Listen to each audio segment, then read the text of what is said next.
duk abin da Allah ya buɗe wa bayi wa mutane na rahamarsa fala mumsika laha ba wanda ya isa ya rike wa ma yumsik abinda kuma Allah ya rike fala mursila lahu min ba'dihi duk duniya ba wanda ya isa ya sake wannan in ya rike ya rike. Saboda haka sai dai in ya wuce ka ce kanin mu ne ba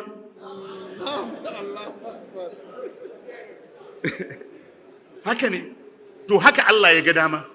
Akwai mai azurtawa bayan Allah? Babu. To jama'a, duk wata nau'i na bauta ba a juyar da ita ga wani Allah.